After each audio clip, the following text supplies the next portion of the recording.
दुनियाए सदाकत में तेरा नाम रहेगा, दुनियाए सदाकत में तेरा नाम रहेगा।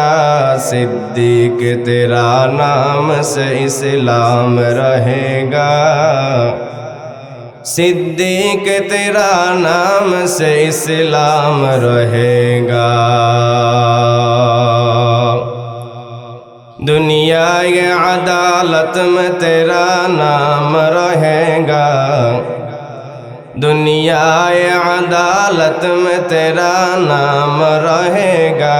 फारूक तेरा नाम से इस्लाम रहेगा, फारूक तेरा नाम से इस्लाम रहेगा।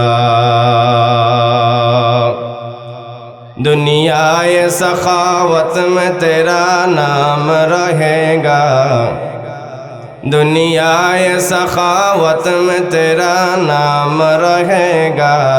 उस्मान तेरा नाम से इस्लाम रहेगा, उस्मान तेरा नाम से इस्लाम रहेगा।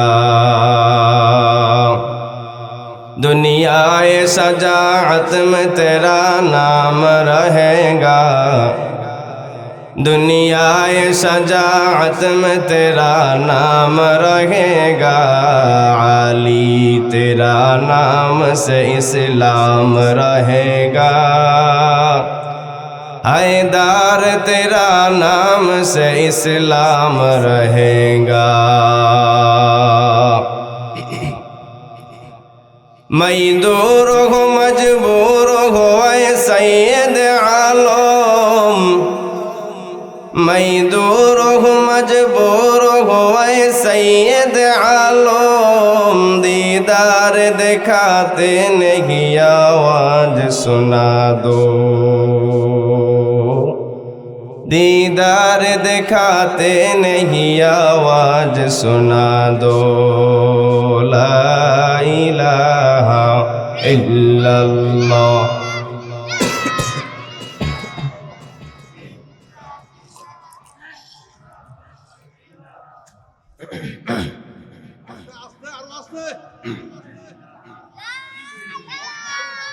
ला इलाहा इल्लल्लाह, ला इलाहा इल्लल्लाह।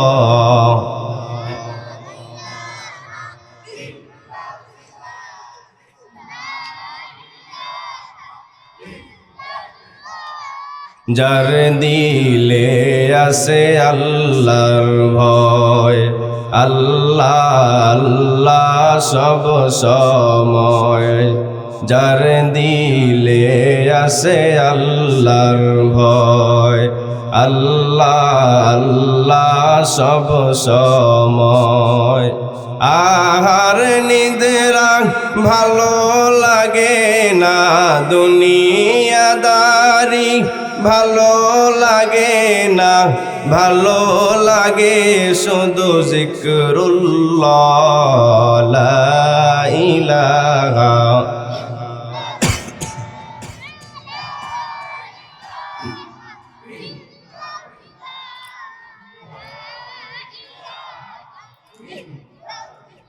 لا إله إلا الله।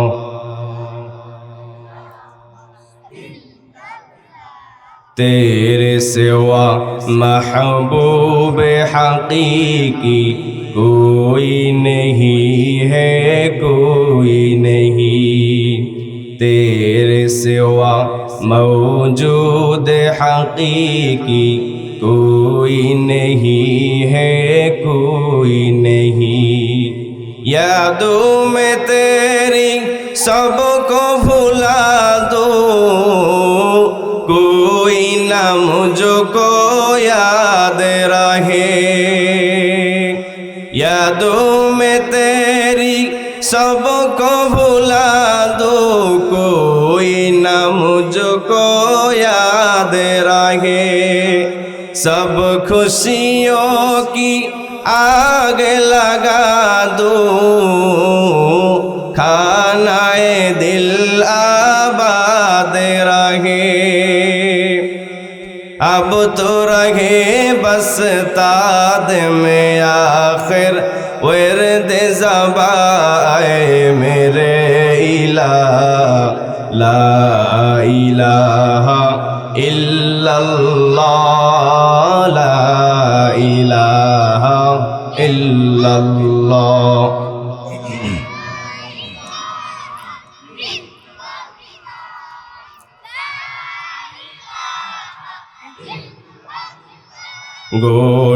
গুনাহগারের গুনাহজরে জিকিরে তোমার, গুনাহগারের গুনাহজরে জিকিরে তোমার। দয়া করে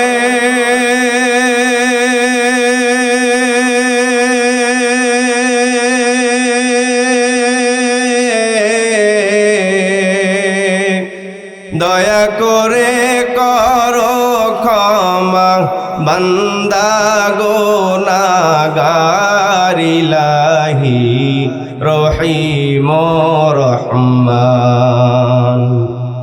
দিন দুনিয়ার মালিক আল্লাহ বড়ই মেহেরবান।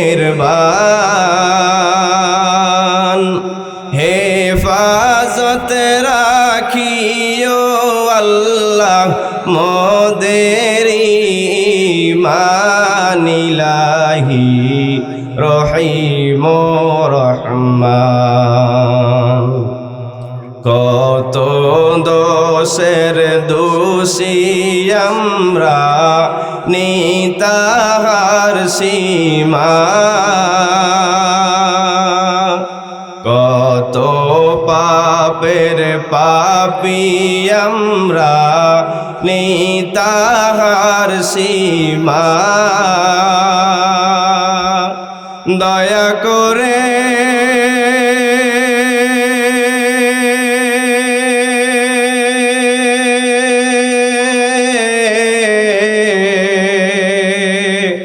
দয়া করে করো ক্ষমা, তোমার ক্ষমার নাই কো সীমা।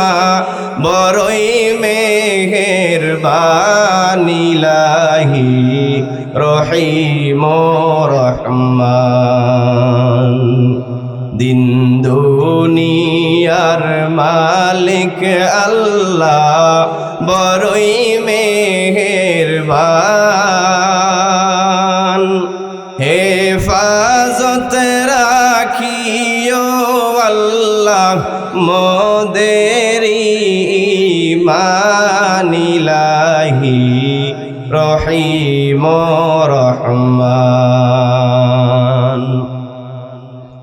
পোড়ারচর তালিমুল কোরআন নুরানি ও হাফেজিয়া মাদ্রাসার উন্নয়ন প্রকল্পে চতুর্থ বার্ষিক 2 দিনব্যাপী বিশাল তাফসীরুল কোরআন মাহফিলের সম্মানিত সভাপতি, সম্মানিত প্রধান অতিথি, প্রধান মেহমান এবং আলোচকবৃন্দ, আমার সামনে উপস্থিত আল্লাহ তাআলার কিছু আশিকান জাকিরান মুহিব্বিন বান্দাগণ, সকলের প্রতি দোয়া ও ভালোবাসা হৃদয়ের গহীন থেকে অবিরাম। আল্লাহ তাআলা আমাদের সবাইকে সর্ব অবস্থায় ভালো রাখুন, সুস্থ রাখুন, হেদায়েতের পর রাখুন। সকলে বলি আল্লাহুম্মা আমিন। শুরুতেই মহান রবের দরবারে শুকরিয়া জ্ঞাপন করছি যে রব্বে কারীম আপনাদেরকে আমাকে জাগতিক সকল ব্যস্ততা থেকে ফারেক করে আল্লাহকে রাজি খুশি করার উদ্দেশ্যে এই কনকনে শীতের রাতে মহতি মজলিসে রাসূলের ভাষ্য অনুযায়ী জান্নাতের বাগিচায় আসার বসার তৌফিক দিয়েছেন। এজন্য সকলেই দিল থেকে ভক্তি সহকারে মোহাব্বতের সহিত আল্লাহ পাকের প্রতি পূর্ণ ভালোবাসার বহির প্রকাশ ঘটিয়ে জবান খুলে আওয়াজ তুলে পড়ি আলহামদুলিল্লাহ। সম্মানিত উপস্থিতি, আপনাদের যেন আলোচনা বুঝে আসে এই জন্য আমি শুরুতেই আমার আজকের আলোচনার বিষয়বস্তু জানিয়ে দিচ্ছি। আমার আজকের আলোচনার বিষয়বস্তু হচ্ছে অন্তরের ব্যাধি ও তার প্রতিকার, অন্তরের রোগ এবং তার ঔষধ। আবারও বলছি, অন্তরের রোগ এবং তার যতটুকু আলোচনা হবে মনোযোগ দিয়ে শুনবেন, মনে রাখার চেষ্টা করবেন ইনশাআল্লাহ। করেন ইনশাআল্লাহ। আর যারা স্বেচ্ছাসেবকের দায়িত্বে আছেন, যারা এখনো দাঁড়িয়ে আছে কথা বলছে, আপনারা মেহেরবানি করে বসিয়ে দেবেন। আলোচনার সময় এদিক ওদিক তাকানো, লড়াচড়া করা যাবে? খুব অল্প সময় আলোচনা হবে, মনোযোগ দিয়ে শুনবেন ইনশাআল্লাহ। আমরা এখানে সকলেই বসে আছি, আমরা মানুষ। দুইটা জিনিস ব্যতীত একজন পূর্ণাঙ্গ মানুষ হতে পারে না। একটা হলো এই বডি, আর একটা হলো আত্মা। আত্মা ব্যতীত এই বডিটাকে শুধু মানুষ কেউ বলবে না, আবার বডি ব্যতীত আত্মাকেও কেউ মানুষ বলবে না। যদি আপনি শরবত বানাতে চান, সর্বনিম্ন দুইটা জিনিস আপনাকে একত্রিত করতে হবে, পানি আর চিনি। আপনি আরও আইটেম যোগ করতে পারেন, কিন্তু এই দুইটা লাগবেই। এই দুইটার একটাকে মাইনাস করে শরবত বানানো যাবে? যদি পানি থাকে আপনার টিউবওয়েলে আর আপনার চিনি থাকে সুগার মিলে, শরবত কোনোদিনও হবে না। একইভাবে যদি কোনো মানুষ প্রকৃত মানুষ হতে চায়, দুইটা জিনিস লাগে। একটা এই বডিটাকে লাগে, বডিটা ছাড়া আত্মা দুনিয়াতে থাকতে পারবে না, আর আত্মা ছাড়া এই বডিটাকে মানুষ বলবে না, এটাকে লাশ বলবে। এই আত্মাকে আল্লাহ সৃষ্টি করেছেন অনেক আগে। পৃথিবীর যত মানুষ চলে গিয়েছে, এখন অবস্থান করছে, পরবর্তীতে আসবে, সব মানুষগুলোর আত্মাকে আল্লাহ একই টাইমে সৃষ্টি করেছেন। পর্যায়ক্রমে সেখান থেকে আল্লাহ তাআলা মায়ের গর্ভে পাঠাবেন, তারপরে দুনিয়ায় পাঠাবেন। দুনিয়া থেকে আবার এই আত্মাটা হয়তো ইল্লিন নয়তো সিজ্জিনে যাবে, সেখান থেকে বিচার কার্যক্রম হওয়ার পরে কেউ জান্নাত কেউ জাহান্নামে যাবে। কিন্তু মনে রাখবেন, এই পয়েন্টগুলো মাথায় রাখবেন, আত্মার কোনোদিন মরণ নাই। কি নাই? আত্মার কোনোদিন মরণ নাই, শুধু এটা স্থানান্তরিত হবে, এক স্থান থেকে আরেক স্থানে যাবে। আর আমার যে বডিটা আছে, এটা সীমিত সময়ের জন্য বানানো হয়েছে, 60 বছর 100 বছর এরকম একটা টাইম। 100 বছর আগে এই বডিটা ছিল না, অথবা আমি হায়াত পাওয়ার 100 বছর পরে যখন আমাকে ওই গহীন কবরে রেখে আসবে, তখন আমার মৃতদেহের গন্ধে আশেপাশের পোকামাকড়গুলো এসে আমার মৃতদেহটাকে খাবে, ভক্ষণ করবে, মাটির মানুষ আবার মাটিতে মিশে যাবে। এটা হচ্ছে দেহের, আপনার দেহের বাস্তবতা হচ্ছে এটা, দেহের অস্তিত্ব হচ্ছে এতটুকু সময়ের জন্য। কিন্তু আমরা সমাজের দিকে, দুনিয়ার দিকে দেখি, যদি আমাদের শারীরিকভাবে আমরা অসুস্থ হয়ে পড়ি, কোন লেভেলের দৌড়দৌড়ি আমরা করি? প্রথমে পল্লী চিকিৎসক, এরপরে জেলা পর্যায়ের হসপিটালে যাই, ভালো না হলে বিভাগ পর্যায়ের হসপিটালে যাই, সেটা না হলে পিজি হসপিটালে যাই, তারপরও যদি ভালো না হয় দেশের বাইরে পর্যন্তও যাই না? তাহলে আপনার কথা বলতেছেন না কেন? ঠিক বেঠিক তো বলতে হবে নাকি? এমনও মানুষ আপনারা দেখেছেন, আমিও দেখেছি, চিকিৎসার জন্য নিজের জমি জামা ভিটা বাড়ি পর্যন্ত বিক্রি করে দিছে, আছে না নাই?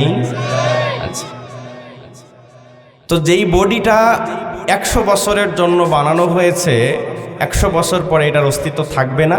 100 বছর আগেও এটার অস্তিত্ব ছিল না। গড় আয়ু যদিও 55 থেকে 65, আমি 100 ধরে নিলাম বোঝানোর জন্য। সেই বডিটার জন্য যদি অসুস্থ হলে এত দৌড়দৌড়ি করতে হয়, নিজের সবটুকু সম্বল ব্যয় করে সেটাকে সুস্থ করার জন্য আকুল আর বেকুল হতে হয়, তাহলে যেই আত্মা একে বানানো হয়েছে এবং এই আত্মার উপরে ভিত্তি করে আল্লাহ বিচার করবে, এমন কোনো হাদিস আপনারা পান নাই, কোনো আলেম পায় নাই, যদি কোনো ব্যক্তি অসুস্থ অবস্থায়, শারীরিক অসুস্থ অবস্থায় মারা যায়, তার কবরে কি একটু আযাব বেশি হবে? বলেন, একটু আযাব বেশি হবে? বরঞ্চ হাদিসে এটা আছে, শারীরিক অসুস্থতার কারণে আল্লাহ প্রতি মুহূর্তে প্রতিটা কষ্টের কারণে গুনাহ মোচন করেন। সুবহানাল্লাহ।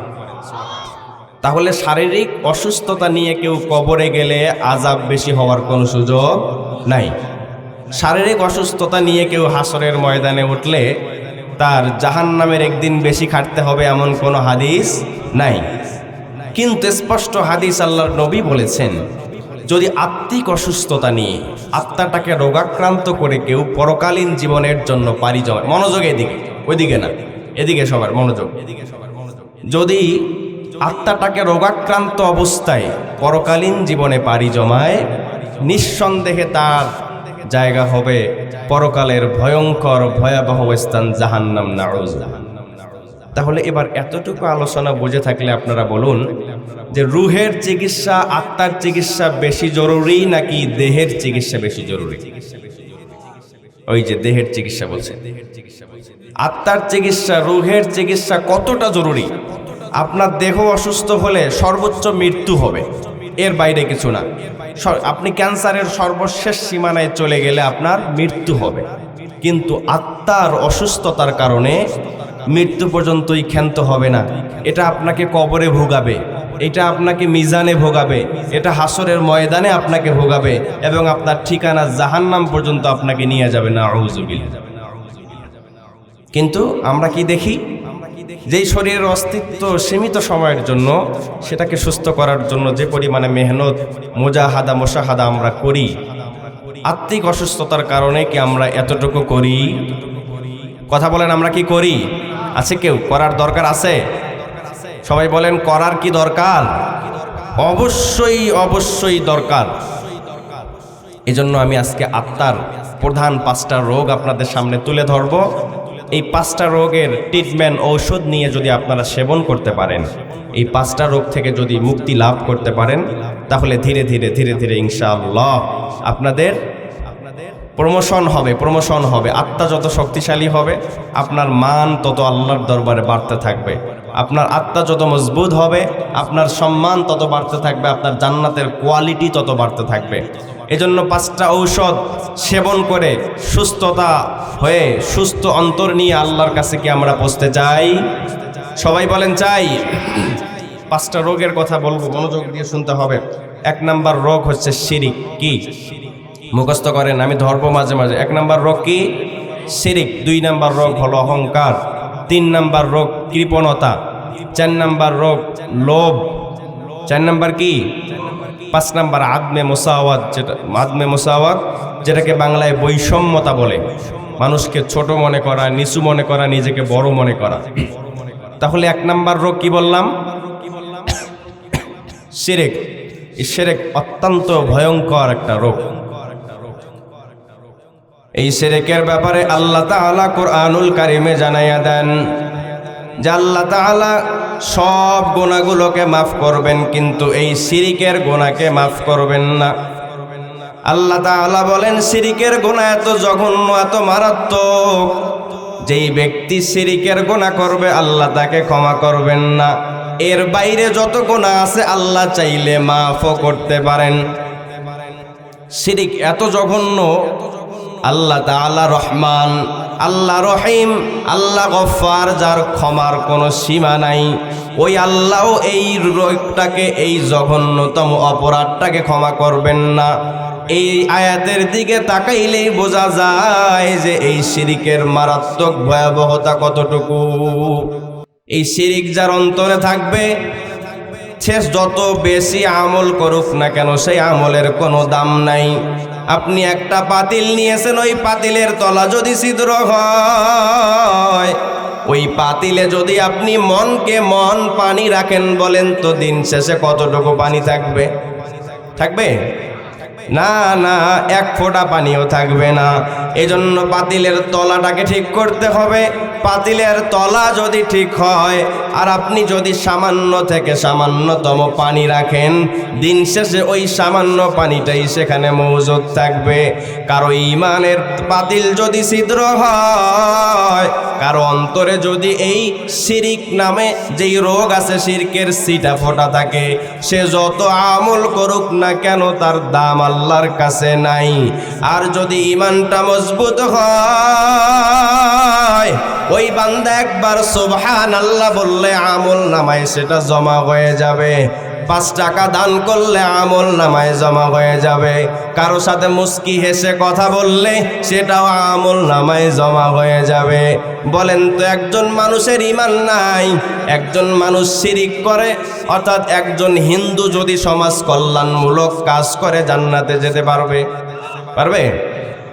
একজন হিন্দু প্রতি মাসে মাসে কোটি কোটি টাকা দান করে জান্নাতে যেতে পারবে? না না, ঈমান ছাড়া যত বড় নেকের আমল করেন না কেন কোনো দাম নাই, কোনো মান নাই, কোনো সম্মান নাই। আপনি আপনার আমল দিয়ে লাভবান হতে চাইলে, আমল দিয়ে জান্নাত পেতে চাইলে, আমল দিয়ে আল্লাহর দরবারে আপনার মর্তবা বুলন্দ করতে চাইলে প্রথমেই আপনাকে লাগবে একটা সম্পদ। সেই সম্পদের নাম কি? ঈমান। ঈমান, কথা বলেন না কেন? সেই সম্পদের নাম কি? এই শিরিক অন্তরে রাখা যাবে না? না, এই শিরিক অন্তরে রাখলে ওই বান্দার নামটা আল্লাহ তাআলার খাতায় মুমিন হিসেবে লেখা হবে না। 2 নাম্বার রোগ বলেছিলাম অহংকার। 2 নাম্বার রোগ কি? অহংকার। এই 2 নাম্বার রোগ অহংকার এত ভয়ঙ্কর, আল্লাহ তাআলা কুরআনুল কারীমে জানাইয়া দিলেন, ইন্নাল্লাহা লা ইউহিব্বুল মুতাকাব্বিরিন। এই কালামে জিন্দা কুরআনে হাকিম, হিকমতে উলায়া জালাস্তু কদিম, জামিউল ইলম ফিল কুরআনে হাকিম, তাকাসুরাত আনহু আফহামুর রিজালিন। আল্লাহ তাআলা বলেন, আল্লাহ তাআলা অহংকারীকে ভালোবাসেন না, অহংকারীকে পছন্দ করেন না। নবীজি হাদিসে বর্ণনা করেন, যার অন্তরে সরিষার দানা পরিমাণ অহংকার থাকবে ওই বান্দাকে আল্লাহ তাআলা জান্নাতে প্রবেশ করাবেন না। এই অহংকার থাকার কারণেই আল্লাহ তাআলা শয়তানকে জান্নাত থেকে বের করে দিয়েছেন। সামান্য অহংকার করেছিল, নিজেকে বড় মনে করেছিল, আদমকে ছোট মনে করেছিল। এই অহংকার থাকার কারণে জান্নাত থেকে আল্লাহ শয়তানকে বের করে দিলেন। তামাম দুনিয়ার মানুষের জন্য শিক্ষা দিয়ে দিলেন, ওরে দুনিয়ার মানুষ, তোমরা যদি এই অহংকার অন্তরে ঢুকাও, শয়তানের জায়গাও যেমনি জান্নাতে হয় নাই, তোমাদের জায়গাটাও জান্নাতে হবে না। বলেন তো, জান্নাতে যাইতে চাইলে কি অন্তরে অহংকার রাখা যাবে? আল্লাহর নবীর হাদিস, আল্লাহর নবী বলেন, অহংকার এটা এত বড় জঘন্যতম অপরাধ, যে ব্যক্তি দুনিয়াতে অহংকার করবে ওই কিয়ামতের ময়দানে ওই ব্যক্তিকে আল্লাহ তাআলা পিঁপড়ার মতো ছোট ছোট আকৃতিতে উঠাবেন। শুধু তাই না রে মুমিন, আল্লাহ তাআলা ডাক দিয়ে বলবেন, ওরে জাহান্নামের ফেরেশতার দল, এই জাহান্নামী অহংকারীদেরকে হাতে পায়ে জাহান্নামের শিকলটা লাগাইয়া দাও। আর জাহান্নামের শিকল লাগাইয়া এদেরকে টানতে টানতে জাহান্নামে একটা জেলখানা থাকবে, তার নাম হলো বুলাস। ওই জেলখানায় শুধুমাত্র অহংকারীরা থাকবে। আল্লাহ বলবেন, এদেরকে টানতে টানতে নিয়ে ওই বুলাস নামক জাহান্নামে নিক্ষেপ করো। শুধু তাই না রে আল্লাহর বান্দারা, আল্লাহর নবী বলেন, ওই অহংকারী জাহান্নামী যারা হবে তাদের খাবার থাকবে রক্ত আর পুজ। আল্লাহ তাআলা জাহান্নামীদের জন্য এমন একটা মাঠ বানাবে, ওই মাঠে বড় বড় কাঁটা থাকবে, কাঁটাযুক্ত একটা উদ্যান। আল্লাহ জাহান্নামীদেরকে ওই মাঠের মধ্যে ছেড়ে দিয়ে বলবে, রে জাহান্নামীর দল, তোমরা এবার হাঁটতে থাকো। তাদের পাও দুইটা থাকবে উপরে, মাথাটা থাকবে নিচে। যখন তারা এমন অবস্থায় হাঁটতে থাকবে, হাদিসে আসছে তাদের নাকের ভিতর দিয়ে ওই কাঁটা ঢুকবে। তাদের চোখের ভিতর দিয়ে কাঁটা ঢুকবে, কানের ভিতর দিয়ে ঢুকবে, আর সেখান থেকে গলে গলে পচে পচে যে পুঁজগুলো বের হবে। আল্লাহ বলবে, রে ফেরেশতা যাও যাও, এই পুঁজগুলোকে একত্রিত করে জাহান্নামে যেই অহংকারীরা আছে তাদের খাদ্য বানায়া দাও। নাউযুবিল্লাহ। ভাই ইকু বাড়াতে হবে। হ্যাঁ, এই যে আল্লাহর বান্দা, ইকু বাড়াইতে হবে।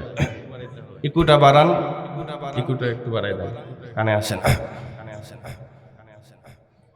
অহংকারীদের জন্য আল্লাহ তাআলা রেখেছেন জাহান্নামের একটা জেলখানা। সেই জেলখানার নাম কি? বুলাস নামক জেলখানা। কি জেলখানা? বুলাস নামক জেলখানা। অহংকারীদের খাদ্য কি হবে? রক্ত আর পুজ। কি হবে? মনে রাখতে হবে তো এগুলো। বুলাস নামক। অহংকার হলো 2 প্রকার, অহংকার 3 প্রকার। আল্লাহর নবী বলেন 3 প্রকার অহংকারের। প্রথম প্রকার হলো তাকাব্বুর আলাল্লাহ, 2 নাম্বার তাকাব্বুর আলাল মুরসালিন, 3 নাম্বার হলো তাকাব্বুর আলান নাস। তাকাব্বুর আলাল্লাহ, আল্লাহ তাআলার সাথে অহংকার। আল্লাহ তাআলার সাথে অহংকার কেমন? যুগে যুগে যে সমস্ত নাফরমানেরা এখনো অনেকেই আছে আল্লাহ তাআলাকে মানে না, আল্লাহর বিপরীতে অন্য কাউকে খোদা মনে করে। অনেক মানুষ ছিল দুনিয়ায়, নমরুদ, ফেরাউন, হামান, এরা নিজেকেই খোদা দাবি করেছিল, আল্লাহকে মানে নাই, আল্লাহর সাথে অহংকার করেছিল। এমন করে করে তারা 1 নাম্বার অহংকার তাকাব্বুর আলাল্লাহ করেছিল। নমরুদ এবার হযরতে ইব্রাহিম আলাইহিস সালামকে ডাক দিয়ে বলে, রে ইব্রাহিম, তুমি যে আল্লাহর ইবাদত করো সে এমন কি পারে যেটা আমি পারি না? আমিও তো নিজেকে খোদা দাবি করি, বলো বলো কি এমন পারে যেটা আমি পারি না? হযরতে ইব্রাহিম ডাক দিয়ে বলে, রে নমরুদ, ইহয়ী ওয়া ইউমীত, আমার আল্লাহ জীবনের মালিক আবার মরণেরও মালিক। আমার আল্লাহ জীবন দিতে পারে, আবার আমার আল্লাহ মরণও দিতে পারে। এবার নমরুদ 2 জন ব্যক্তিকে ডাক দিল, একজনকে ছেড়ে দিল আর একজনকে কতল করে ফেললো। ডাক দিয়ে বলে, রে ইব্রাহিম, তাকায়া দেখো, আমিও একজনকে ছেড়ে দিয়ে জীবন দিলাম আর একজনকে কতল করে একে মৃত্যু দিলাম, তাহলে তো আমিও রব হতে পারি। হযরতে ইব্রাহিম ডাক দিয়ে বলে, রে নমরুদ, লাহু মা ফিস সামাওয়াত, আমার আল্লাহ আসমানের মালিক, ওয়া মা ফিল আরদ, আমার আল্লাহ এই জমিনের মালিক, রব্বুল মাশরিক, আমার আল্লাহ মাশরিকের মালিক, রব্বুল মাগরিব, আমার আল্লাহ মাগরিবেরও মালিক, ওয়া মা তাহতাস সারা, এর নিচে যা কিছু আছে সেগুলোর মালিকও আমার আল্লাহ, ওয়া মা বাইনাহুমা, আসমান আর জমিনের মাঝখানে যেগুলো আছে সেটার মালিকও আমার আল্লাহ, রব্বুস শামস ওয়া রব্বুল কমার, এই সূর্যের মালিকও আমার আল্লাহ, চন্দ্রর মালিকও আমার আল্লাহ। ও নমরুদ, আমার আল্লাহ প্রতিদিন এই সূর্যটাকে পূর্ব দিক থেকে উঠায় আর পশ্চিম দিকে নিয়ে ডুবায়। তুমি যদি এতই ক্ষমতাবান হও, একদিনের জন্য এই সূর্যটাকে পশ্চিম দিক থেকে উঠাও আর পূর্ব দিকে নিয়ে গিয়ে ডুবাও। কোরআনে এসেছেন এইভাবে তর্ক বিতর্ক চলার সময় এই কথা যখন ইব্রাহিম আলাইহিস সালাম বলেছেন, সঙ্গে সঙ্গে নমরুদ আত্মসমর্পণ করেছে। সুবহানাল্লাহ। আজ পর্যন্ত পৃথিবীতে কোনো মানব আর দানব সূর্যটাকে পশ্চিম থেকে উঠানোর শক্তি অর্জন করতে পেরেছে? সূর্যকে প্রতিদিন পূর্ব দিক থেকে উঠায় আর পশ্চিম দিকে ডুবায় একজন, তিনি কে? আরো জোরে বলেন, কে? এবার নমরুদ আল্লাহর সাথে অহংকার করলো। অহংকার করে করে তারপর আল্লাহর উপরে ঈমান আনলো না, নিজেই খোদা দাবি করলো। এমন করে করে যুগে যুগে অনেকে আল্লাহর সাথে অহংকার করেছিল। এটাকে বলে তাকাব্বুর আলাল্লাহ। 2 নাম্বার হলো তাকাব্বুর আলাল মুরসালিন, নবীগণের সাথে অহংকার। নবীগণের সাথে কেমনে অহংকার করলো? আল্লাহর নবী সহ যত নবী আসছে প্রত্যেক নবীর সাথে তার কওমের কিছু মানুষ অহংকার করেছিল। হযরতে মূসা আলাইহিস সালাম নবুয়ত পাওয়ার পর যখন দ্বীনের দাওয়াত নিয়ে মানুষগুলোর দ্বারে দ্বারে গেলেন, সবাই ডাক দিয়া বলে, রে এলাকার মানুষ তাকায়া দেখো, এই মূসা এমন এক বংশে জন্ম নিয়েছে যেই বংশটা আমাদের গোলামিতে নিয়োজিত ছিল। গোলামের ঘরের ছেলের উপরে আমরা কেমনে ঈমান আনি, এ আবার কেমন নবী হয়? এমন বলে বলে বলে বলে নবীর উপরে ঈমান না এনে অহংকার করেছিল। আপনার আমার নবী যখন এ দুনিয়াতে আসার পর নবুয়ত পেয়ে যখন মক্কার মানুষগুলোকে দাওয়াত দেওয়া শুরু করলো, ওই মানুষগুলো নবীর সাথে অহংকার করলো। তারা ডাক দিয়ে বলে, না, এই মুহাম্মদ নবী হতে পারে না। এই মুহাম্মদ তো আমাদের মতো খায়, আমাদের মতো বাজারে যায়, আমাদের মতো স্ত্রী নিয়ে সংসার করে, ওই মানুষটা আবার নবী হয় কেমনে? এমন করে করে করে করে নবীগণের সাথে অহংকার করেছিল। এইটাকেই বলা হয় তাকাব্বুর আলাল মুরসালিন। 2 নাম্বার তাকাব্বুর। তাকাব্বুর কয় প্রকার? তাকাব্বুর কয় প্রকার? অহংকার কয় প্রকার? 3 প্রকার। তাকাব্বুর আলাল্লাহ, তাকাব্বুর আলাল মুরসালিন, তাকাব্বুর আলান নাস। 3 নাম্বার অহংকার হলো তাকাব্বুর আলান নাস, মানুষের সাথে অহংকার করা। কার সাথে? মানুষের সাথে অহংকার করা। একটু টাকা পয়সার মালিক হয়ে গেছে আর পাওটা জমিনের উপরে পড়তেই চায় না। একটু পাওয়ার প্রতিপত্তি হয়েছে, বংশমর্যাদা আছে, মানুষকে, গরিব মানুষকে মানুষই মনে করে না। এমন আছে না নাই? আছে। দেখবেন গরিব মানুষগুলোকে ধান কাটার জন্য কামলা নিয়েছে, সারাক্ষণ শুধু খ্যাস খ্যাস করে, সারাক্ষণ খারাপ ব্যবহার করে, দূর দূর করে। এই অহংকার যার অন্তরে থাকবে, নবী আমার বলে ওই বান্দা জান্নাতের ঘেরানো পাবে না। আর ওই অহংকার দূর করার জন্য তার ঔষধ আল্লাহ রেখেছেন জাহান্নামের আগুন। এই জন্য অহংকার করবি না রে মুমিন। কি নিয়ে অহংকার করবা? ওই কবরস্থানের দিকে তাকায়া দেখো, তোমার চাইতে কত বড় বড় টাকার মালিক। ব্যাংক ব্যালেন্সের অভাব ছিল না, জমি জামার অভাব ছিল না, বংশমর্যাদাও ভালো ছিল। নিঃশ্বাস বন্ধ হওয়ার সাথে সাথে তাকে নিয়ে ওই কবরে ঢুকাইয়া দিছে। এত টাকার মালিক থেকেও কোনো লাভ নাই, এত সম্পদ থাকার পরও কোনো লাভ হয় নাই। যেই সুন্দর চেহারা নিয়ে অহংকার করেছিল, সেই সুন্দর চেহারা দিয়ে চেহারার কোনো লাভ হয় নাই। এই জন্য অহংকার করা যাবে না। যারা অহংকার করবে তাদের জায়গা হবে কোথায়? জোরে বলেন।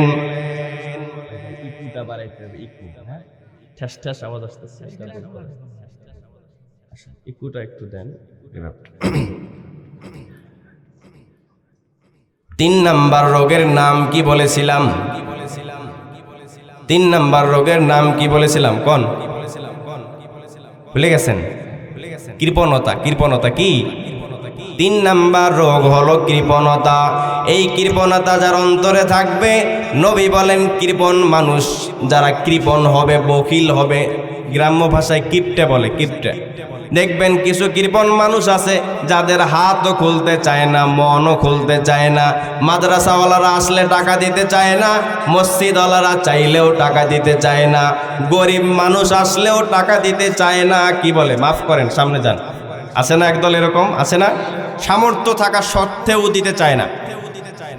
এই সমস্ত মানুষকে বখিল বলে আখ্যায়িত করেছেন নবী। এই বখিলের রোগ যার অন্তরে থাকবে, আল্লাহর নবী বলেন আল বখিল বাঈদুম মিনাল জান্নাহ বাঈদুম মিনাল্লাহ বাঈদুম মিনান নাস করিবুম মিনান নার। আল্লাহর নবী বলেন যারা বখিল হবে, বাঈদুম মিনাল জান্নাহ, তারা জান্নাত থেকে দূরে, বাঈদুম মিনাল্লাহ, তারা আল্লাহ তাআলার থেকেও দূরে, বাঈদুম মিনান নাস, তারা মানুষের থেকেও দূরে, করিবুম মিনাল্লাহ, তারা জাহান্নামের কাছে, করিবুম মিনান নার, তারা জাহান্নামের কাছে। তাহলে বখিল হলে আল্লাহর থেকেও দূরে, জান্নাত থেকে দূরে, মানুষের থেকেও দূরে, জাহান্নামের কাছে।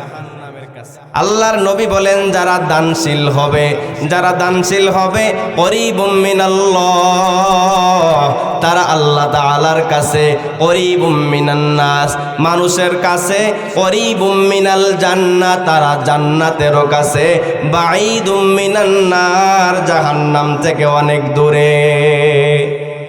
সুবহানাল্লাহ বলবেন না? দেখবেন যারা দানশীল হয় তাদেরকে মানুষও ভালোবাসে, আল্লাহও ভালোবাসে, তাদের জান্নাত তাদের থেকে কাছাকাছি হয়। আল্লাহর নবী বলেন দানশীল বান্দার যদি আমল কম হয়, তার আমল নামায় নফল ইবাদত নাই, তার আমল নামায় তাহাজ্জুদ নাই, তার আমল নামায় অন্য আমলগুলো নফল আমলগুলো কম আছে, কিন্তু দানশীল হওয়ার কারণে আল্লাহর কাছে তার বড় দাম। আর যে ব্যক্তি বখিল হবে তার তাহাজ্জুদের অভাব নাই, আওয়াবিনের অভাব নাই, তার ইশরাকের অভাব নাই, তার আরো অনেক নফল ইবাদতের অভাব নাই।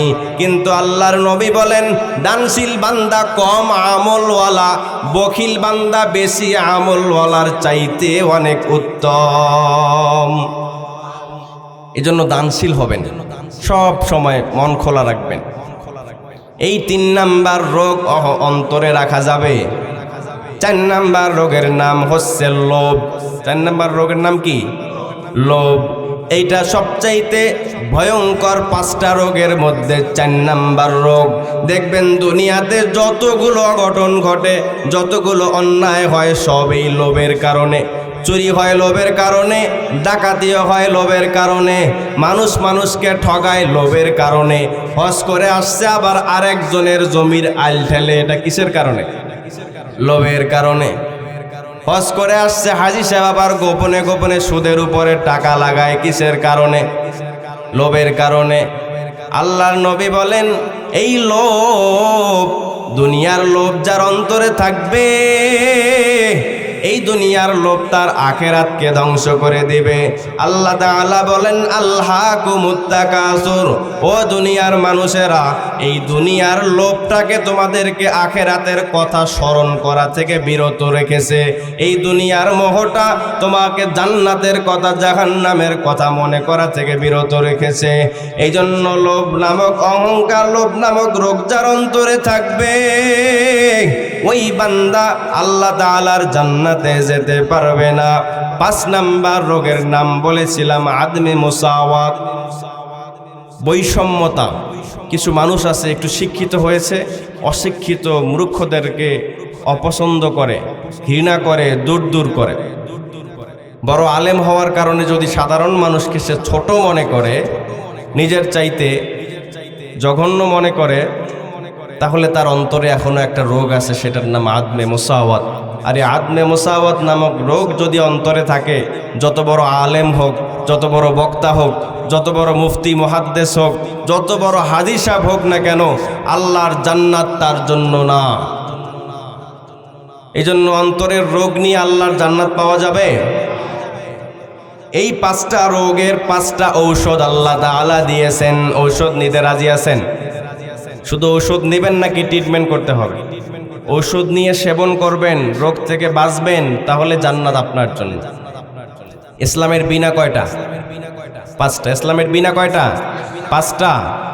1 নম্বরে সবাই বলেন, ওই যে বলতেই পারেন, ইসলামের বিনা পড়তে পারেন না, মুসলমান পরিচয় দেন। 1 নম্বরে কি? ওই যে দেখছেন, 1 নম্বরে কালিমা, ঈমান, কালিমা। 1 নম্বরে কি? 1 নাম্বার আল্লাহ তাআলা এই কালিমাকে 1 নাম্বার রোগের ঔষধ হিসাবে দিলেন। 1 নাম্বার রোগ ওদিকে শিরক, এদিকে 1 নাম্বার ঔষধ আল্লাহ দিলেন কালিমাকে। আল্লাহর নবী বলেন যারা অন্তরের রোগে রোগী হয়েছে, যাদের অন্তরে রোগ ঢুকে পড়েছে, শিরকের সিটা ফোটা পড়েছে, তারা যেন বেশি বেশি বেশি বেশি এই কালিমা পড়ে। নবী আমার ডাক দিয়ে বলেন, রে সাহাবায়ে কেরামের দল, তোমরা বেশি বেশি লা ইলাহা ইল্লাল্লাহ পড়ো। আল্লাহর নবী বলেন জাদ্দিদু ঈমানাকুম, তোমরা তোমাদের ঈমানটাকে নতুন করো, নবায়ন করো। সাহাবায়ে কেরাম ডাক দিয়ে বলে, ওগো নবী, কাইফা নুজাদ্দিদু ইয়া রাসূলুল্লাহ, আমরা আমাদের ঈমানটাকে কিভাবে নতুন করব, নবায়ন করব? নবী আমার বলেন কাউলু লা ইলাহা ইল্লাল্লাহ, তোমরা বেশি বেশি বেশি বেশি পরিমাণে পড়ো লা ইলাহা ইল্লাল্লাহ। আল্লাহর নবী বলেন তুমি যতবার পড়বা ততবার তোমার ঈমানটা নবায়ন হবে, নতুন হবে। তুমি যতবার পড়বা ততবার তোমার ঈমানটা মজবুত হয়ে যাবে, শক্তিশালী হয়ে যাবে। ও আল্লাহর বান্দারা, যদি আমার এই জামায় দাগ লাগে, আমি একটা ডিটারজেন্ট পাউডার, ব্লিচিং পাউডার একত্রিত করে যখন ঘষতে থাকবো, ঘষতে ঘষতে ঘষতে ঘষতে দাগটা রিমুভ হয়ে যাবে, দাগটা উঠে যাবে। নবীজি বলে ওরে উম্মতের দল, যার অন্তরে ওই শিরিকের সিটা ফোটার দাগ লেগেছে, তুমি এই কালিমাটাকে তোমার ওই দাগের জায়গায় ঘষতে থাকো। সকাল সন্ধ্যা বলো লা ইলাহা ইল্লাল্লাহ, হাঁটা অবস্থায় বলো লা ইলাহা ইল্লাল্লাহ। এই কালিমাটাকে যদি ঘষতে পারো, তোমার এই অন্তরের শিরিক নামক রোগ দূর করে দিবেন কে? এক নাম্বার রোগের ঔষধ কি? কালিমা পড়বেন তো বেশি বেশি। কালিমার অনেক দাম, অনেক শান, অনেক সম্মান। এই এক নাম্বার রোগের ঔষধ আল্লাহ ইসলামের এক নাম্বার বিনাকে দিয়ে দিলেন কালিমা। দুই নাম্বার রোগের ঔষধ আল্লাহ তাআলা ইসলামের দ্বিতীয় নাম্বার বিনাকে দিলেন নামাজ। এই নামাজ হলো অহংকারের ঔষধ, যার দিলে অহংকার থাকবে। আল্লাহর নবী বলেন যদি তুমি সুন্দর করে ওযুটা বানায়া যদি আল্লাহর সামনে দাঁড়াইয়া বলো আল্লাহু আকবার, আমার আল্লাহ সবচাইতে বড়, আমি অহংকার হওয়ার, আমার দিলে অহংকারী আসার কারণে আমি নিজেকে বড় বড় বড় বড় মনে করেছিলাম, কিন্তু না না, আমি বড় না, আল্লাহু আকবার সবচাইতে বড় একজন, তিনি কে? আল্লাহু আকবার। আল্লাহকে ডাক দিয়ে বলবেন আল্লাহ, আমি অহংকার করে ফেলেছি, আমি বড় বড় দাবি করে ফেলেছি, আমি এটা থেকে মুক্ত চাই। নামাজে দাঁড়ায়া দাঁড়ায়া যখন পড়বেন সুবহানাকাল্লাহুম্মা ওয়া বিহামদিকা ওয়া তাবারাকা ইসমুকা ওয়া তাআলা জাদ্দুকা ওয়া লা ইলাহা গায়রুক, আল্লাহ তাআলার যখন পবিত্রতা ঘোষণা করবেন, আল্লাহকে ডাক দিয়ে বলবেন আল্লাহ, আমি অহংকার করার কারণে অপবিত্র হয়ে গেছি, আপনি আল্লাহ পবিত্র, আমি অহংকার করার কারণে দূষিত হয়ে গেছি, আপনি আল্লাহ দোষমুক্ত, আপনার মাঝে কোনো দোষ নাই। সূরা কিরাত মিলানোর পর যখন রুকুতে চলে গেলে আবার তাসবিহ পড়লেন, আল্লাহর পবিত্রতা ঘোষণা করলেন, আর ডাক দিয়ে বলেন রে মালিক, আপনি তাকায়া দেখেন আমার অহংকারী মাথাটা আমি আপনার সামনে নোয়াইয়া দিলাম রে আল্লাহ, আমার অহংকারী মাথাটা আপনার সামনে নত করে দিলাম। ও দয়ার মালিক, আমি এই অহংকার থেকে বাঁচতে চাই। নবী আমার বলেন যদি এভাবে নামাজ পড়তে পারো, আবার উঠে সিজদায় চলে গেলেন। সিজদায় গিয়ে গিয়ে আল্লাহকে ডাক দিয়ে বললেন আল্লাহ, আপনি আমার দিকে তাকায়া দেখেন, আমি আমার অহংকারী কপাল, মানুষের সবচাইতে দামি স্থান হলো এই কপাল। আল্লাহকে ডাক দিয়ে দিয়ে বলেন আল্লাহ, আমি এই কপালটা সবচাইতে নিচু জায়গায় জমিনের উপরে রেখে দিলাম রে আল্লাহ, আমি অহংকার করে অপবিত্র হয়েছি, আমি নিচু হয়ে গেলাম। ও আল্লাহ, আপনি আমার অন্তর থেকে অহংকার নামক রোগটা সরাইয়া দেন। নবী আমার বলেন এইভাবে প্রতিদিন 5টা টাইম সুন্দরভাবে ওযু বানায়া খুশু খুজুর সাথে যে ব্যক্তি নামাজ পড়বে, ওই ব্যক্তির অন্তর থেকে অহংকারের রোগ সরাইয়া দিবেন কে? 3 নাম্বার রোগ কি? 3 নাম্বার রোগ কি ছিল? কৃপণতা। কি ভুলে গেছেন?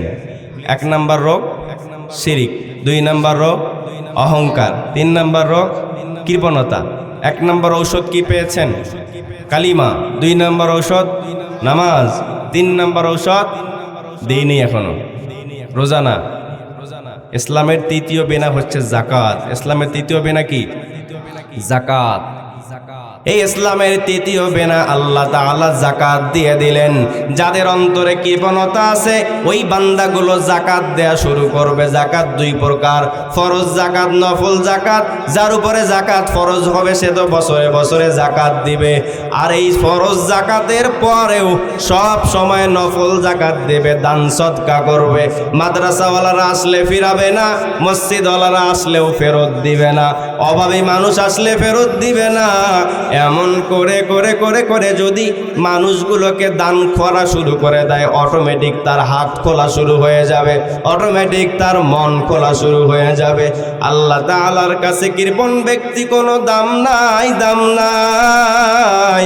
আল্লাহ তাআলার কাছে সখী ব্যক্তি, দানশীল ব্যক্তির বড় দাম।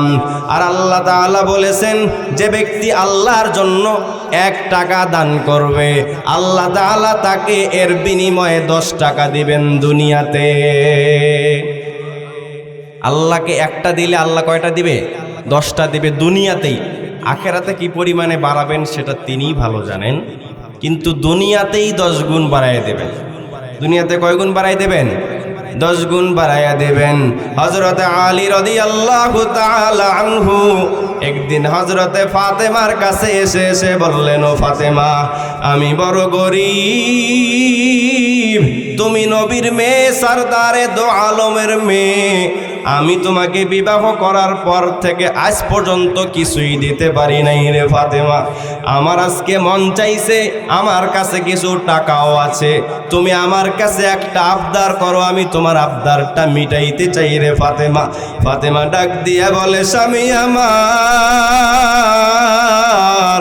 আমার কোনো প্রয়োজন নাই, এই টাকাটা আপনি আপনার প্রয়োজনে ব্যয় করেন, খরচ করেন। কিন্তু আলী মানে না, বলল, না না, আজকে আমার মন চাইছে আমি তোমার জন্য কিছু আনবো। হযরতে ফাতেমা বলে, যদি আনতেই চান তবে আমার কিছুদিন যাবত আনার খেতে ইচ্ছা করতেছে, আপনি আমার জন্য একটা আনার নিয়ে আসেন বাজার থেকে। হযরতে আলী বাজার গিয়ে যখন একটা আনার কিনলো, আনার কিনে যখন বাড়ির দিকে রওনা হয়, কিছু দূর আসার পর একজন ভিখারি, একজন দরিদ্র মানুষ আলীর সামনে দাঁড়ায় গেল। দাঁড়াইয়া ডাক দিয়ে বলে, রে আলী, আমি আজকে কয়েকদিন যাবত ক্ষুধার্ত, আমার পেটে খাবার নাই, তোমার কাছে কোনো খাবার থাকলে আমাকে দিয়ে সাহায্য করো। হযরতে আলী মিথ্যাও বলতে পারেন না, আবার ওই আনারটা বের করেও দিতে পারেন না, কারণ স্ত্রী আনতে নিষেধ করেছেন। জোর করে করে স্ত্রীর জন্য আনার নিয়েছেন। এখন এই আনার না নিয়ে গেলে স্ত্রীর সামনে কোন মুখ নিয়ে দাঁড়াবে? কিছুক্ষণ চিন্তা করার পর তার মনে পড়ে গেল, আমার নবী তো বলেছে কখনো তোমাদের হাতে কিছু থাকা অবস্থায় মিসকিনকে কখনো ফেরত দিবা না। হযরতে আলী পকেট থেকে আনারটা বের করে করে ওই মিসকিনকে দিয়ে দিলেন। সুবহানাল্লাহ। হযরতে আলী ওই মিসকিনকে আনার দিয়ে দিয়ে এবার বাড়ির দিকে যেতে চায় না। 1 পাও সামনে আগায়, আবার 2 পাও পিছনে পিছিয়ে যায়, কারণ আমি ফাতেমার সামনে কোন মুখ নিয়ে দাঁড়াবো? ফাতেমার জন্য তো আমি আনার আনতে চাইছিলাম। চিন্তা করতে করতে ঘরের দরজায় হাজির হইয়া যখন আস্তে করে ডাক দিল, রে ফাতেমা, দরজা খোলো। ফাতেমা রাদিয়াল্লাহু তাআলা আনহা দরজাটা খুলে দিলেন। আলীর চেহারার দিকে তাকিয়ে দেখে চেহারাটা মলিন।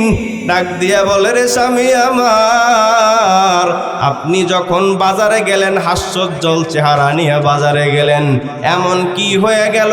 এতটুকু সময়ের মধ্যে চেহারায় কেন মলিনতা, কেন মলিন হয়ে গেল আপনার চেহারাটা? হযরতে আলী ডাক দিয়ে বলে, রে ফাতেমা, আমি তো আমি তো আনার আনতে চাইছিলাম, আনার নিয়ে বাড়ির দিকে রওনাও হয়ে গিয়েছিলাম। কিছু দূর যাওয়ার পর একজন মিসকিন এসে আমার সামনে যখন খাবার চাইছে, আমি আর ওই আনার না দিয়ে পারি না, আমি তোমার আনারটা মিসকিনকে দান করে দিয়েছি। হযরতে ফাতেমা এবার ডাক দিয়ে বলে, রে স্বামী, আমি অনেক খুশি হয়েছি, আপনি দুনিয়া আনতে গিয়ে আখিরাত নিয়ে ঘরে এসেছেন। দুইজন স্বামী স্ত্রী কথা হচ্ছে, এমন সময় একজন সাহাবী এসে দরজায় কড়া নাড়তেছেন যে আলী দরজা খোলো, তোমার সাথে কথা আছে। হযরতে আলী দরজা খুলে দিয়ে দেখেন দরজার সামনে একজন লোক দাঁড়ানো, তার হাতে একটা ব্যাগ। ওই ব্যাগটা আলীর হাতে দিয়ে দিয়ে বলেন, রে আলী, নাও নাও, তুমি একটা আনার দান করেছো, আমার আল্লাহ তোমার উপরে খুশি হয়ে এক ব্যাগ আনার পাঠাইয়া দিয়েছেন। আল্লাহকে দিয়েছিল কয়টা? আল্লাহ দিয়েছেন কয়টা? এবার হযরতে আলীর ঈমান কত মজবুত, এবার দিলের কান লাগায়া শোনার চেষ্টা করেন। হযরতে আলী একটা বড় পাত্রে আনারগুলো ঢেলে ঢেলে গণা শুরু করলো। গনে গনে দেখে সেখানে আনার 9টা।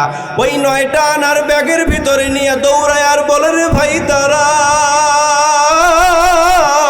এই আনার আমার না, আমার না, কারণ আমার আল্লাহ ওয়াদা করেছে আমি যদি একটা দেই সে আমাকে 10টা দিবে, কিন্তু এখানে তো 10টা নাই, এখানে আছে 9টা, অতএব এই আনার আমার না। হযরতে আলীর কথা শুনে ওই সাহাবী 2 চোখ দিয়ে পানি ছেড়ে দিলেন, দিয়া বলেন, রে আলী, তোমার ঈমান কত মজবুত, তোমার ঈমানের কত পাওয়ার, আমি আজকে না দেখলে বিশ্বাস করতে পারতাম না। ও আলী, তোমার আল্লাহ তোমার জন্য 10টাই পাঠিয়েছিল, ব্যাগে জায়গা না হওয়ার কারণে আমি একটা পকেটে নিয়েছিলাম, নাও নাও, তোমার 10টা আনার নাও। আল্লাহ তাআলাকে 1 দিলে আল্লাহ কত দিবেন? 10 দিবেন। যদি আল্লাহ 10 দিবেন তাহলে আমার 1 দিতে সমস্যা কোথায়? এজন্য সব সময় দানশীল হওয়ার চেষ্টা করবেন, বখিল হওয়া যাবে না। বখিল ব্যক্তি যদি এত বড় বুজুর্গ হয়, পানির উপরে যায় নামাজ বেছে বেছে নামাজ পড়ে, আসমান দিয়ে উড়ে যায়, এত বড় বুজুর্গ কাউকে পানি পড়া দিলে রোগ ভালো হয়ে যায়। এত বুজুর্গ হওয়ার পরও যদি বখিলতা থাকে, ওই বান্দা আল্লাহর জান্নাতে যেতে পারবে না, নাউযুবিল্লাহ। এরপরে কয় নাম্বার রোগে ছিলাম? 4 নাম্বার রোগে ছিলাম। 4 নাম্বার রোগ লোভ। এই লোভ নামক রোগ যার অন্তরে থাকে, সে শুধু খাই খাই করে, যাই সামনে পায় শুধু খাই খাই করে। আচ্ছা, জায়গা যেহেতু কম, আমরা একটু সামনে আগে আগে বসি, সামনে একটু আগে আগে বসি, একটু জিকির করি তো। লা ইলাহা ইল্লাল্লাহ, এই জিকির তালা তালা আগে। লা ইলাহা ইল্লাল্লাহ, লা ইলাহা, সামনে আগে, সামনে আগে। লা ইলাহা ইল্লাল্লাহ, লা ইলাহা ইল্লাল্লাহ।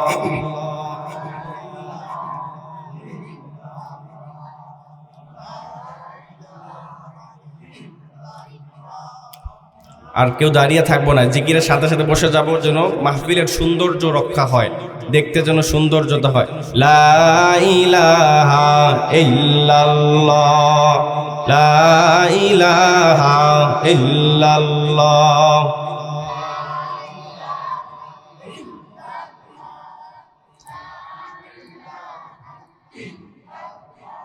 এই দুনিয়া মুসাফির খানা, ও ভাই তোমরা জানো না, এই দুনিয়া মুসাফির খানা, ও ভাই তোমরা জানো না, কত লোকে আইলো গেল ভবে, কে গো রইল না, এই দুনিয়া মুসাফির খানা। ও ভাই তোমরা জানো না। যারা দাঁড়িয়ে আছেন বসে যান, বসে যান, মাহফিলের সৌন্দর্যতা রক্ষা হবে ইনশাআল্লাহ। কয় নাম্বার রোগে ছিলাম দেখি আপনাদের খেয়াল আছে কিনা? 4 নাম্বার রোগে ছিলাম। এই 4 নাম্বার রোগ যেহেতু লোভ হওয়ার কারণে সব শুধু খাইতে চায়, খাই খাই খাই খাই করে। আমার আল্লাহ বলেন এই 4 নাম্বার রোগ তোমার খাওয়া বন্ধ করার জন্য আমি আল্লাহ রোজা দিয়ে দিলাম। রমজান মাস আসার পরে তুমি রোজা রাখবা। রোজা রাখার কারণে তোমার হালাল খাবারগুলো তোমার উপরে হারাম হয়ে যাবে। দিনের বেলা হালাল খাবারগুলো দিনের বেলা হারাম হয়ে যায়, হালাল স্ত্রীটাও দিনের বেলা হারাম হয়ে যায়। এই যে প্র্যাকটিস করো, আল্লাহর ভয় ভিতরে থাকার কারণে হালাল জিনিসটাও খেতে পারি না, হালাল স্ত্রীকেও আলিঙ্গন করতে পারি না। এই রমজান মাসে যদি এইভাবে প্র্যাকটিস করতে পারো, রমজান মাস পার হওয়ার পর যদি তুমি আবার নফল রোজাগুলো রেখে রেখে রেখে রেখে প্র্যাকটিস করতে পারো, এই রমজানের রোজা এবং রমজানের বাইরের রোজার দ্বারা আল্লাহ তাআলা তোমার অন্তরের 4 নাম্বার রোগ, লোভ নামক রোগটাকে সরাইয়া দিবেন। 5 নাম্বার রোগের নাম বৈষম্যতা। এই বৈষম্যতা থাকার কারণে আমার আল্লাহ বলে, রে বান্দা, কিছু টাকার মালিক হয়েছো, এই জন্য তোমার ভিতরে নিজেকে বড় মনে হয় আর একজনকে ছোট মনে হয়, নিজের মর্যাদা বেশি মনে হয় আর আরেকজনের মর্যাদা কম মনে হয়। এই জন্য বান্দা যাও যাও, তোমার টাকা দিয়ে তুমি টিকিট কেটে এবার হজে চলে যাও। 5 নাম্বার ইসলামের বিনা কি? হজ। 5 নাম্বার রোগের নাম হচ্ছে বৈষম্যতা। এই বৈষম্যতা দূর করার জন্য আল্লাহ তাআলা 5 নাম্বার ঔষধ হিসেবে দিয়ে দিলেন হজ। আল্লাহ তাআলা বলেন, রে বান্দা, টাকা খরচ করে যাও, তুমি তোমার ঘর ছেড়ে দাও, তোমার স্ত্রী, সংসার, সন্তান সবগুলো ছেড়ে দাও, ওই আরবে গিয়ে কাবার সামনে দাঁড়াও, সেখানে নিজের শরীরের সুন্দর পোশাকটা খুলে ফেলো, নিজের মাথার চুলগুলো ফেলাইয়া দাও, সেখানে দেখবা বিভিন্ন দেশের বিভিন্ন কালারের মানুষ, বিভিন্ন রঙের বিভিন্ন ঢঙের মানুষ, সব মানুষগুলোর সাথে একত্রিত হয়ে হয়ে এবার আল্লাহকে ডাক দাও, লাব্বাইক আল্লাহুম্মা লাব্বাইক। ও আল্লাহ, আপনি আমার দিকে তাকায়া দেখেন, আপনার মোহাব্বতে আমি আমার সন্তান সাল্লাম, আপনার মোহাব্বতে আমার স্ত্রী সাল্লাম, আপনার মোহাব্বতে আমার ঘর বাড়ি সাল্লাম, এমনকি দেশটাও ছেড়ে ছেড়ে ছেড়ে ছেড়ে আপনার ঘরে হাজিরা দেওয়ার জন্য আসলাম। ওই আল্লাহর ঘরকে সামনে নিয়ে নিয়ে নিজের বরত্ব কমানোর জন্য, বৈষম্যতা কমানোর জন্য দোয়া যে ব্যক্তি করবে, আল্লাহর নবী বলেন এই হজের মাধ্যমে, হজের কারণে তার অন্তরের 5 নাম্বার রোগ আল্লাহ সরাইয়া দিবেন। 5টা রোগের 5টা ঔষধ কি পেয়েছেন আপনারা? পেয়েছেন? মনে আছে কি? শুধু এই ওষুধ সেবন করা লাগবে নাকি শুধু বাসায় নিয়ে গিয়ে যত্ন করে সুকেচে তুলে রাখা লাগবে? সেবন করে সুস্থ হওয়া লাগবে। সুস্থ অন্তর ব্যতীত আল্লাহর কাছে দাম নাই। কদ আফলাহা মান যাক্কাহা ওয়া কদ খাবা মান দাসসাহা। আল্লাহর কাছে ওই ব্যক্তি কামিয়াব, ওই ব্যক্তি সফল যে নিজের আত্মশুদ্ধি করেছে। আত্মশুদ্ধি করার আগ পর্যন্ত যত কোটি, যত বিলিয়ন, যত মিলিয়ন টাকার মালিক হন না কেন, দুনিয়াতে মানুষ আপনাকে সফলতার সিঁড়ি দিয়ে উপরে উঠাতে পারে, কিন্তু আল্লাহর কাছে আপনি সফল ব্যক্তি হতে পারেন। এই জন্য সফলতা কোথায়? নিজের আত্মশুদ্ধির মধ্যে। আত্মশুদ্ধি করেছেন তো সফল ব্যক্তি হয়েছেন। এরপরে এক্সট্রা 3টা ঔষধ, এমন 3টা ঔষধ আছে, ওই 3টা ঔষধ সব রোগের জন্য কাজ করবে। দেখবেন ডাক্তারদের কাছে গেলে এমন কিছু অ্যান্টিবায়োটিক দেয় যে অ্যান্টিবায়োটিকগুলো কয়েকটা রোগের কাজ করে, হায়ার অ্যান্টিবায়োটিক। এই অ্যান্টিবায়োটিকগুলোর কারণে কয়েকটা রোগ থেকে সুস্থ হওয়ার সম্ভাবনা থাকে। ওলামায়ে কেরাম কোরআন এবং হাদিস মন্থন করে করে এমন 3টা ঔষধ বের করলেন, যেই 3টা ঔষধ যদি কোনো ব্যক্তি সেবন করে, ওই ব্যক্তি ঔষধ সেবন করার কারণে তার অন্তরের রোগগুলো দূরীভূত হয়ে যাবে। এর মধ্যে প্রথম নাম্বার হলো আল্লাহ তাআলার জিকির। 1 নাম্বার কি? আল্লাহ তাআলার জিকির। এই আল্লাহর জিকির যে ব্যক্তি বেশি বেশি করবে, তার অন্তরে যেই জং আছে, যেই ময়লা আছে, যেই রোগ আছে, রোগগুলো আল্লাহ সরাইয়া দিবেন। নবী আমার বলেন, লিকুল্লি শাইইন সিকালা ওয়া সিকালাতুল কুলুবি যিকরুল্লাহ। আল্লাহর নবী বলেন, দুনিয়ায় সব জিনিসগুলো পরিষ্কার করার কোনো না কোনো বস্তু আছে, কিন্তু মানুষের অন্তর পরিষ্কার করার একটা বস্তু আছে, সেটা হলো আল্লাহ তাআলার জিকির। এই যে ব্যক্তি আল্লাহ তাআলার জিকির বেশি বেশি করবে, ওই ব্যক্তির অন্তর থেকে অহংকার দূরীভূত হবে, হিংসা দূরীভূত হবে। আল্লাহ তাআলার এই আমলটা যদি আপনি সেবন করতে পারেন, এই আমলটা যদি করতে পারেন, তাহলে অন্তরের বাকি রোগগুলো পালাবে। কেমনে আমল করবেন? সারাক্ষণ সারাক্ষণ আপনার জিহ্বাটা জিকিরে চালু রাখবেন। এখান থেকে বের হয়েছেন, ওয়াবদা বাজারে যাবেন, বাজারে পৌঁছার আগ পর্যন্ত জবান চলবে সুবহানাল্লাহ, আলহামদুলিল্লাহ, আল্লাহু আকবার, লা ইলাহা ইল্লাল্লাহ।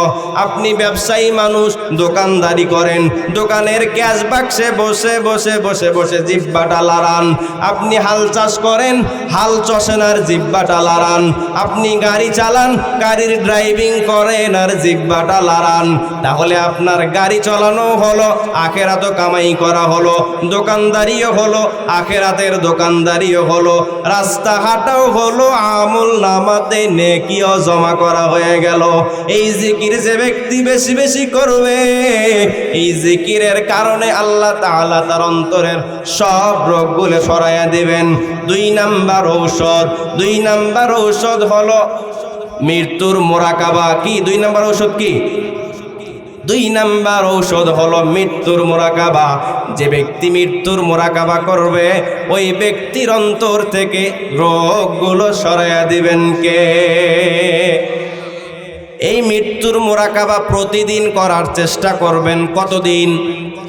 প্রতিদিন এই মৃত্যুর মুরাকাবা করবেন। কেমনে মৃত্যু? এই যে মনোযোগের দিকে, মনোযোগ ওইদিকে থাকলে কি আওয়াজ বুঝবেন?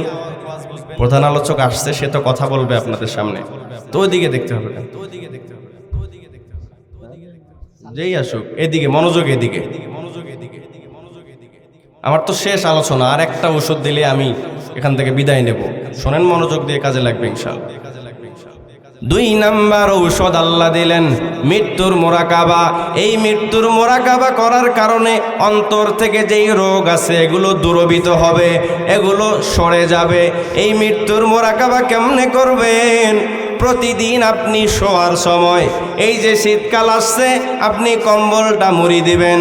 কম্বল মুড়ি দিয়ে দিয়ে আপনি এবার চিন্তা করবেন, রে মন, আমি যে কম্বল মুড়ি দিলাম, কালকে সকালবেলা যদি আমি চোখ 2টা খুলতে না পারি, তাহলে আমার উপায় কি? আমি কম্বল মুড়ি দিয়ে ঘুমাইয়া পড়লাম, একটু পরে দেখি আজরাইল এসে আমার সামনে হাজির হয়েছে। আজরাইল এসে আমার রুহটা বের করবে। রুহু বের করে করে করে করে এবার সে নিয়ে চলে গেল। ফজরের আজান মসজিদে দিল। আমার স্ত্রী প্রতিদিনের মতো ডাকে, স্বামী আমার ওঠেন, আজান দিয়েছে, নামাজের সময় হয়েছে, নামাজে যাবেন।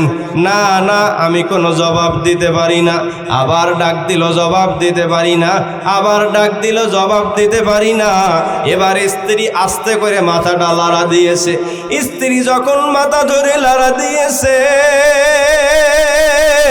আমার মাথাটা টাচ করে করে জমিনের উপরে, বিছানার উপরে বালিশ থেকে পড়ে গিয়েছে।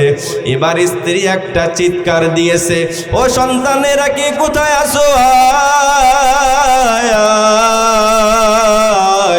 তোর বাবা বুঝি আর দুনিয়ায় নাই, কেন কথা বলে না, ডাকো কেন শোনে না। সন্তানেরা এসে এসে আমার হাত ধরে ধরে ধরে ধরে দেখবে আমি দুনিয়ায় নাই, বলবে ও এলাকার মানুষেরা মাইকে ঘোষণা করে দাও সন্তানটা ঢাকায় থাকে, ফোন দিয়ে দাও। মেয়েটা শ্বশুর বাড়িতে আসে, একটা কল লাগাইয়া দাও। এই কল করার সঙ্গে সঙ্গে সন্তানেরা ফোনের ওই পার থেকে হাউমাউ করে কান্না শুরু করবে। ওই সন্তানটা ঢাকায় থাকে, সে তাড়াতাড়ি নিজের ব্যাগটা নিয়ে গাড়ির দিকে দৌড়ায় আর বলে আমার বাবাই নাই, আমার বাবাই নাই। ওই সন্তানটা আসার জন্য ভালো গাড়ি খোঁজ করবে না, ভালো সিট আছে কিনা সেটাও খোঁজ করবে না, ভালোভাবে বাসায় পৌঁছতে পারবো কিনা সেটার দিকেও খেয়াল করবে না। তাড়াতাড়ি বাসায় যাওয়া লাগবে, যেই গাড়ি সামনে পাবে সেটাই নিয়ে পাগলের মতো ছুটতে থাকবে। একটু পর পরে ফোন লাগাবে, রে এলাকার মানুষ দাঁড়াও, আমার বাবাকে আমাকে না দেখাইয়া দেখাইয়া দাফন দিও না রে। আমার বাবা আমার জন্য কত কষ্ট করেছে, কত মেহনত করেছে। মেয়েটা যে শ্বশুর বাড়িতে আছে তাকে ফোন করার সঙ্গে সঙ্গে ওই মেয়েটা পাগলিনীর মতো ছুটতে থাকবে। যেই বাবার জন্য আমি এত পাগল, প্রতি মাসে 2-3 বার আমার বাবা আমাকে দেখার জন্য হেঁটে হেঁটে আমার বাড়িতে আসে। আমি বাবার জন্য বড় একটা মোরগ রেখে দিয়েছি, এবার আমার বাবা আসলে আমি জবাই করে খাওয়াবো। ও সন্তান, তোমার বাবাকে যদি দেখতে চাও তাড়াতাড়ি আসো।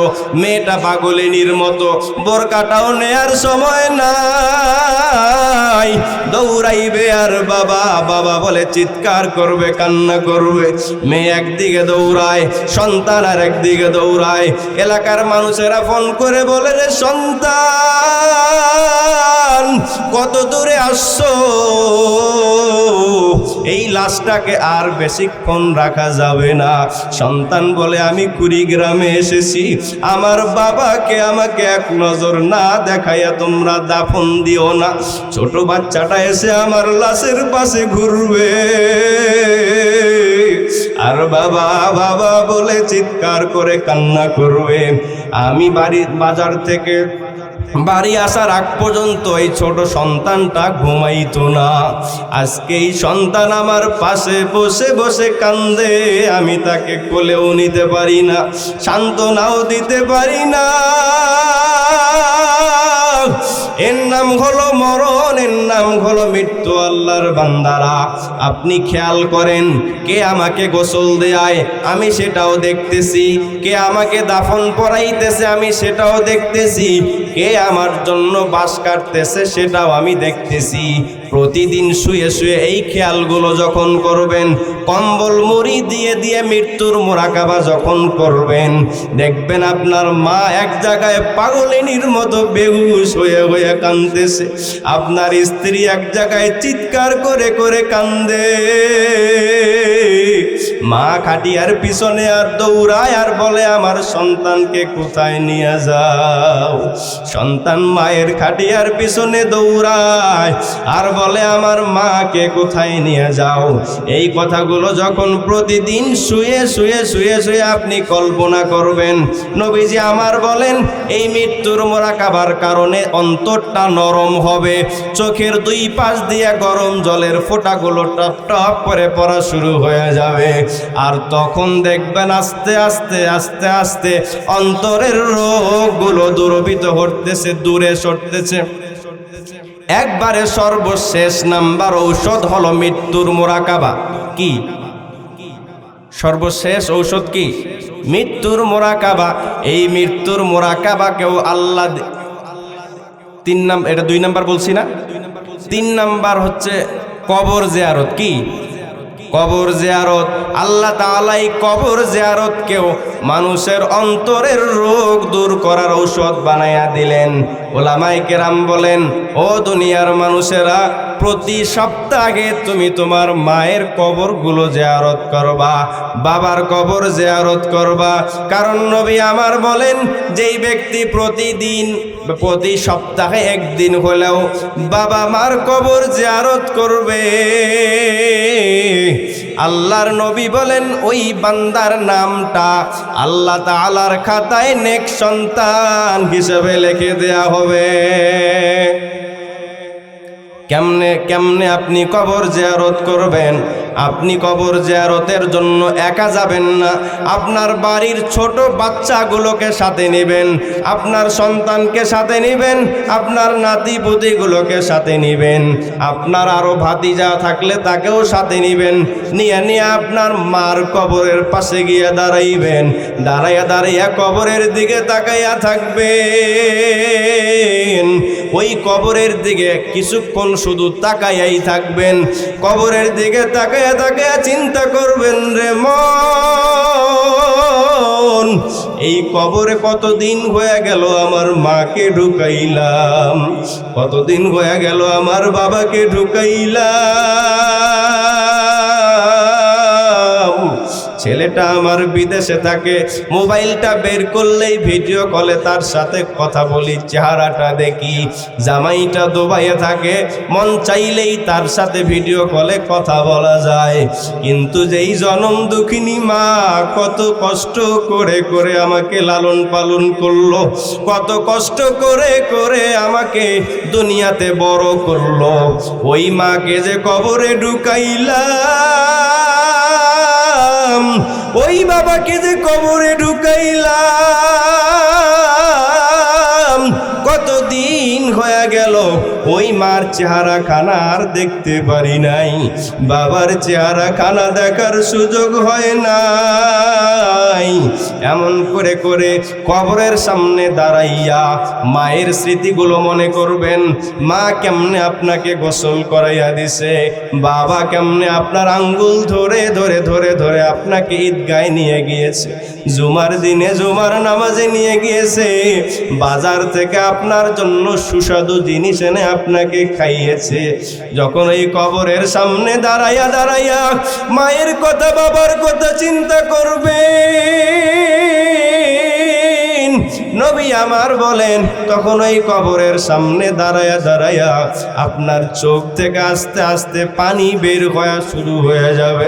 তখন আপনি আপনার হাত দুইটা তুলাইয়া আপনি হাত দুইটা তুলে ডাক দিবেন, রে মালিক, আমার মাকে আপনার জিম্মায় পাঠাইয়া দিয়েছি, আমার বাবাকে আপনার জিম্মায় পাঠাইয়া দিয়েছি রে আল্লাহ। আমি সন্তানের দোয়া করা ছাড়া আর কোনো উপায় নাই। ও আল্লাহ, ওই মার চাইলেও আমি একটা শাড়ি কিনে দিতে পারবো না, চাইলেও দুইটা বিদেশি কম্বল কিনে কবর পর্যন্ত পৌঁছানোর সামর্থ্য আমার নাই, সুন্দর নরম বালিশটা তোষকটা কবরে দেওয়ার সুযোগ নাই। ও আল্লাহ, আমি আপনার দরবারে দোয়া করলাম, আমার মায়ের কবরখানা, আমার বাবার কবরখানা, ওই কবরে জান্নাতের বিছানা বিছায়া দাও। যখন কোনো সন্তান চোখের পানি ফেলে ফেলে বাবার কবরের সামনে দাঁড়ায়, মায়ের কবরের সামনে দাঁড়ায়, নবী আমার বলেন, ওই সন্তানের চোখের পানি দেখে দেখে আমার আল্লাহ আর সহ্য করতে পারে না। ও সন্তানেরা, এই ময়দানে এমনও সন্তান আছে, কত সন্তানের মা নাই। রব্বির হামহুমা কামা রব্বায়ানি সগীরা। আপনি এমনও সময় গেছে মা নিজে না খাইয়ে খাইয়ে আপনাকে খাওয়াইছে, বাবা একটা ভালো লুঙ্গি পরে নাই, সারাদিন পরিশ্রম করার পর বাজারে গিয়েছেন একটু ভালো খাবার খাবে, খাবার দেখে মনে লোভ লেগে গেছে, পকেটে হাত দিয়া দেখে এমন টাকা নাই, আমি ভালো খাবার খেতে গেলে সন্তান সন্তানের পরীক্ষার ফি জমা দেওয়া হবে না। বাবা আর খায় না, এই টাকাটা পকেটে রেখে রেখে 5 টাকার একটা রুটি খেয়েছে, 1 গ্লাস পানি খেয়েছে, নিজে ক্ষুধার যন্ত্রণা সহ্য করেছে, কিন্তু সন্তান পর্যন্ত কষ্টে বসতে দেয় নাই। ওই সন্তানেরা যদি বাবার জন্য মায়ের জন্য কিছু করতে চান, প্রতি সপ্তাহে 1 দিন হলেও বাবার কবরের পাশে যাবেন, প্রতি সপ্তাহে 1 দিন হলেও মায়ের কবরের পাশে যাবেন। এখানে গেলে 2টা লাভ। আপনার সন্তানেরা দেখে দেখে শিখলো যে প্রতি সপ্তাহে আমার বাবা মারা গেলে তার কবরের পাশে যাওয়া লাগবে, আমার বাবা মারা গেলে তার কবরের পাশে প্রতি শুক্রবারে যাওয়া লাগবে। আর যদি আপনি বছরের পর বছর যান, ওই সন্তানেরা আপনাকে দেখে দেখে শিখলো যে না না, বাবা মারা গেলে প্রতি সপ্তাহে যাওয়া লাগে না, বছরে 1 দিন শবে বরাতের দিন গেলে মনে হয় বছরে 1 দিন শবে বরাতের দিন গেলে মনে হয়। ও আল্লাহর বান্দারা, আপনি যদি চান আমি মারা যাওয়ার পরে আমার সন্তানটা প্রতি সপ্তাহে যেন আমার কবরের পাশে যায়, তাহলে এখন থেকে ওই সন্তানকে নিয়ে নিয়ে প্রতি সপ্তাহে শুক্রবারের দিন বাবার কবরের পাশে যাবেন, মায়ের